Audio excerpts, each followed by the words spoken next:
Secretary కాబట్టి మిమ్మల్ని అడుగుతున్నా. సో ఈ ఫిల్మ్ ఇండస్ట్రీలో ఎప్పుడూ కూడా ఒక పెద్ద సినిమా వస్తున్నప్పుడు ఎవరైతే బడా హీరోలు ఉంటారో వాళ్ళకే కొమ్ము కాయడం అనేది జరుగుతుంది.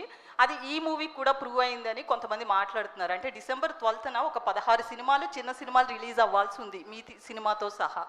కానీ తాండవం అంటే ఈ మూవీ ఏదైతే ఉందో అఖండ 2 ఆ ఎఫెక్ట్ అనేది 16 సినిమాల మీద పడింది. సో యాజ్ యూజువల్ ఇండస్ట్రీకి సంబంధించిన వాళ్ళందరూ కూడా ఆ సినిమా బతకాలనే చూశారు, కానీ ఈ 16 సినిమాల ఎఫెక్ట్ అనేది పట్టించుకోలేదు. సో వాళ్ళయ్యే కొన్ని వందల కోట్లు పెడితే వీళ్ళ స్థాయిలో పెట్టారు.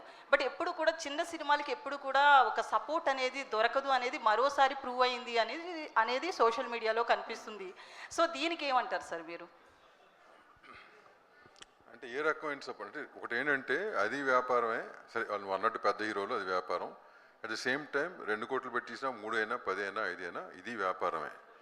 Is 100% what you said is 100% right and agreeable on it. కానీ ఒక పెద్ద సినిమా వస్తుందంటే కనుక జనంలో ఉన్న వాట్ ఎవర్ అది చూడాలన్న ఉత్సాహత కానీ ఇది కానీ చాలా ఎక్కువ ఉంటుంది. వాళ్ళకున్న ఫ్యాన్స్ బేస్ కానీ ఇది కానీ అది కానీ. జరిగింది ఏదో అన్ఫార్చునేట్గా జరిగింది అది. And they should, the producers should know better why it happened and all that.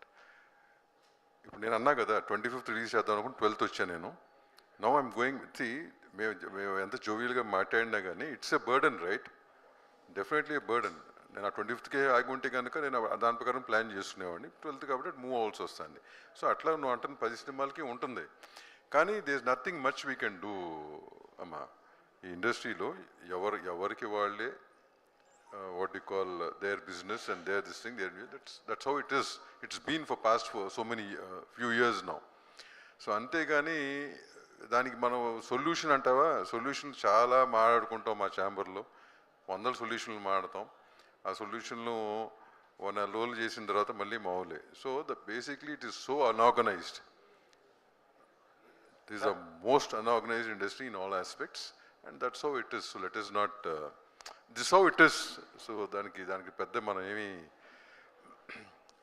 What to do, all of us are there, we have to make our own decisions and go forward. అందరూ తప్పక జై బాలయ్య అంటున్నారు అంతే. జై బాలయ్య ఆయన్ని జై బాలయ్య కదా మరి. హెబ్బా ఒక నిమిషం, I will make it very simple. మీరు అడిగిన క్వశ్చన్, హైవే మీద వెళ్తున్నాం, మనం చిన్న కారు వేసుకుని వెళ్తున్నాం, వెనకాల ఒక పెద్ద లారీ వచ్చి హార్న్ కొట్టింది, ఏం చేస్తాం? సైడ్ తప్పుకోవాలి. లేదు అన్ని కాదు అని ఇంకో వెనకాల నుంచి వచ్చి ఒక డాష్ ఇస్తే ఎక్కడికి వెళ్ళిపోతాం మనం. ఎందుకు వచ్చింది? సైడ్కి ఇచ్చి పెద్ద బళ్ళు వదిలేయడమే బెటర్. ఎదురు కానీ వాటికి రూల్స్ ఉండవా అండి? వాటికి ఏం రూల్స్ ఉండవా? అంటే వెనకాల పెద్దది వస్తుంది అది ఒకటమ్మా. ఒకటేంటంటే ఇట్స్ బిజినెస్, రైట్? డెఫినెట్గా ఇప్పుడు మా చిన్న సినిమాలకి సేఫ్టీ కోరుకుంటాం కదా. అది ఏ రీజన్స్ మనం మర్చిపడినా కానీ మళ్ళీ మా సేఫ్టీ మేము కోరుకుని మేము చూసుకోవాలి. So we have to go on that line అంతే. దాని గురించి అనవసరంగా we cannot say anything to anybody. gesture of love and respect towards that movies too, especially అంతే కదా. జై బాలయ్య. దాము గారు